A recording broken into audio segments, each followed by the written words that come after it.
Alrighty guys, back with a planar alignment game. End up picking Arana here, mostly because it's a beast and undead lobby, and really just that makes it so you have the most amount of attacks, and that lets you get your hero power off the earliest in the game.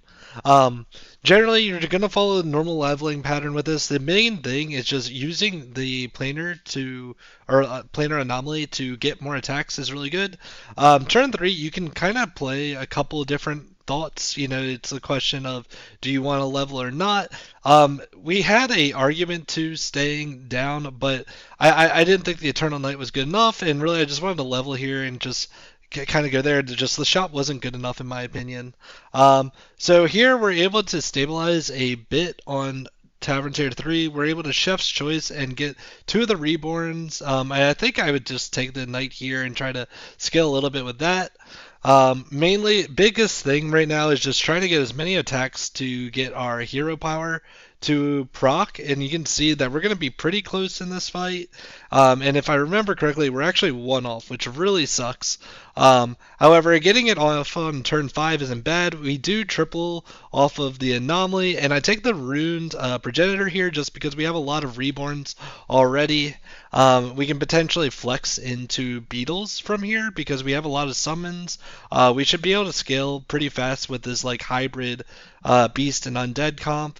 You can see like it's turn 5 and we're already gonna probably have like 8/8s, maybe 10. Yeah, we got to 10/10s, and that's just pretty strong. We're even able to like save a lot of health here with that aggressive leveling. We find the homunculus, and we're able to use that to kind of play this like overflow undead a little bit. Really just kind of flexing here. I was trying to find a good level up and wasn't really sure what I wanted to do here. Unfortunately, they do taunt my rune progenitor, so we're not able to milk beetles again, which is really unfortunate. But you can see like this 4-drop just gives us so many stats because we have so many summons and we're buffing all of them. So it's really good. From here, I end up seeing the 4/4 that lets us proc. Kill one of our minions off, and I can use that to discover a 6-drop here, so that's what I end up doing. There's probably a couple. I don't know if this is necessarily the right play, but it definitely works. We get an Eternal Summoner out of this, which will help us stabilize, but it's definitely not the greatest.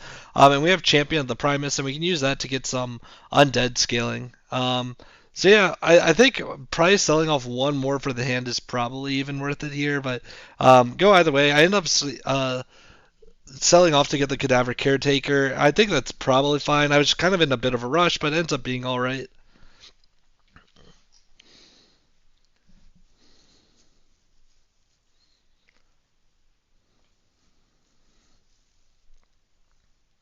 Alright, getting out of this combat, you can see that we're doing pretty good. We're kind of leaning towards Overflow and now that we have Cadaver Caretaker and Catacomb Crasher, we're definitely going Overflow.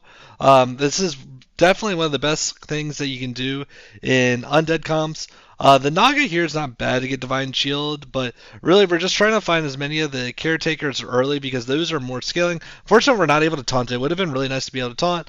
And this guy has our Titus, and of course you never get Titus when you actually need him. But you can see here we're scaling well. Something I think I end up doing wrong in this game is I didn't realize that Golden Cadaver Caretaker, they actually changed it, I guess, this season at some point to make it that the golden one gives 6 summons. So you'll see for a while that I could have goldened it, and I end up not doing that. Probably a couple times in this roll or the next roll. We find another Cadaver Caretaker, or sorry, the Catacomb Crasher, which is really good.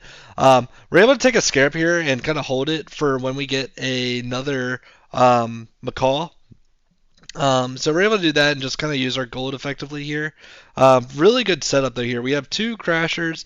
We're able to proc the summons like generally 3 times, if not 4 or 5 every fight, depending on how many times we're able to get the Macaw off. But really solid scaling for turn 9, and that's really just the main thing you're doing here. And just with this comp, a lot of it's just re-rolling for getting Golden Macaw, Golden Crasher, Golden Titus. We do find the Titus here, which is really big. And we're able to taunt up our caretakers, so that will give us a lot more consistency. And now you can see where that Macaw came in.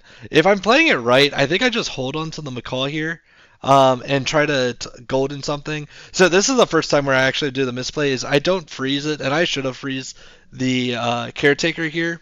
Um, but this was again, like I said, I didn't realize that they changed how the golden version of it worked. But you'll see in this game, I would have gotten even more scaling if I was doing that part right. But we're scaling a ton of stats. Our homunculus is 140 already. Like it's able to essentially 1v9 the opponent's boards. Um, all right, so we're able to golden the Crasher. Again, I just don't golden the Caretaker. Don't worry about that. Um, again, it's just I wasn't aware that they made the change to it. We get a second one of our 4 drops, which is really nice. And again, like with this comp, a lot of it's just rolling down for combos. I probably could have considered taking the chameleon there. Really, like eventually at the end, we're gonna want to drop some of our buffed like scaling units, or if we have extra space, and use a chameleon on the homunculus. That's just a way to get a lot of stats essentially for free. But you can see we're just doing the normal scaling with this build. A lot of it's just Macaws, the Crashers, and the Homunculus with Titus. We're able to golden our 4-drop, which is nice. Really, the only thing we could look for now is like the 6-drop Beast. And we're able to find a Macaw triple here. I think I end up selling the Caretaker. It would have been golden if we were doing things correctly.